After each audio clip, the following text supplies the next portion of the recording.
y a l'IUT de Lannion qui forme voilà, tous les métiers du journalisme et qui ensuite forcément se déclinent sur le web. Après, j'ai pas...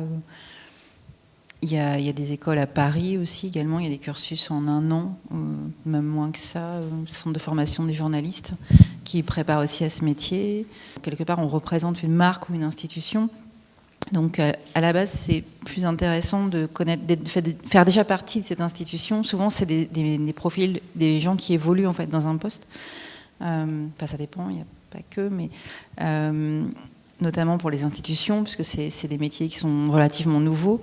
Donc il y a plein de profils différents, mais comme on représente, ça peut être intéressant d'avoir un profil journalisme, oui, je pense, pour pouvoir, vu qu'on travaille beaucoup sur les contenus, pas que, mais il y a quand même un travail de réécriture, il y a un travail autour des titres, il y a un travail aussi de mots-clés, c'est vraiment à cheval avec plein de métiers. Mais avant de faire tout ça, il y a des community managers qui travaillent pour plusieurs entreprises, mais c'est vrai qu'il faut bien connaître l'entreprise aussi, bien connaître sa culture, ses valeurs, puisque quand on va répondre, on répond aussi au nom de l'entreprise. Et on n'a pas forcément, sur Internet, on ne peut pas mettre 1 mois avant de répondre. Il y a des... Voilà. Donc du coup, c'est intéressant de bien connaître l'entreprise. Souvent, voilà. Après, il y a des gens qui peuvent débuter aussi. Ça, voilà, je sais pas, c'est mon cas aussi, mais c'est un plus, c'est beaucoup plus facile aussi. Parce qu'on n'a pas, voilà, on peut pas demander, on n'a pas des validations tout le temps sur certains sujets. Mais voilà, il faut avoir assez d'autonomie, donc il faut connaître aussi l'entreprise pour laquelle on travaille, quoi. Donc ouais, des formations de journalisme, oui, c'est intéressant aussi, surtout sur Internet, il y a beaucoup d'infos, il y a beaucoup de fausses infos qui circulent, il y a, voilà, donc, mais avant tout, c'est aussi un métier où il faut se former régulièrement. Donc ça, c'est hyper important, donc peu importe après le profil de base, mais c'est vrai qu'il y a des formations d'ingénieurs aussi qui font tout ce qui est les métiers qui vont un peu plus loin, qui vont aller analyser, enfin, c'est plus dans le privé, mais... il y a beaucoup de marques, les marques sont très présentes sur les réseaux sociaux, et donc après il y a des profils où ils vont être plus dans ce qui est des approches marketing qui vont vraiment aller au niveau des cibles, etc. Ce que nous on fait beaucoup moins, enfin c'est pas notre but, on n'a rien à vendre, mais donc il y a plusieurs profils différents aussi, il y a plusieurs métiers différents. Ouais.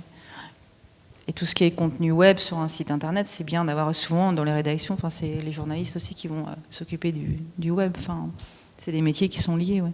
Pour le développeur, oui, il y a différentes formations en Côte d'Armor. Il y a l'IUT de Lannion, il y a le BTS à Saint-Brieuc, BTS informatique, je ne sais plus le nom. Il a changé de nom récemment, SEO, je crois maintenant. Je crois qu'il a changé de nom, là. Il avait un autre nom avant. Pardon. Ouais. Il y a une école à Langueux aussi dernièrement qui a ouvert. Là, c'est une formation assez condensée en 6 mois, 1 an. Là. Donc c'est Armor Code à côté de l'AFPA. Là. Donc là, c'est une formation plutôt express, assez basée sur l'autre. Enfin, il y a une base de cours et puis il y a un côté autodidacte aussi qu'il faut aller chercher derrière. Puisqu'en 6 mois, on ne peut pas appréhender. Enfin, faut forcément passer du temps après derrière, de par soi-même. On donne un peu les grandes lignes, mais il faut passer du temps après derrière pour si on souhaite vraiment sortir du lot. On discutait l'autre jour, donc il y avait une licence a priori là, qui a l'air pas mal spécialisée mobile à Lannion. Là. Parce que le mobile, moi, on pourra en parler après de l'évolution du marché, mais moi je pense qu'il y a un beau devenir là-dedans. Donc peut-être à creuser cette licence-là. Dans les Côtes d'Armor, je crois qu'il y a une école d'ingénieurs aussi à Lannion, si je dis pas de bêtises. Je sais plus le nom, mais ouais. Si je suis quasi sûr d'ailleurs, oui. Mais ouais.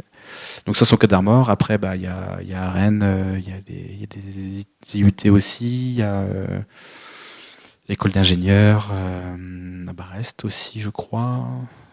À Vannes, il y a un IUT informatique.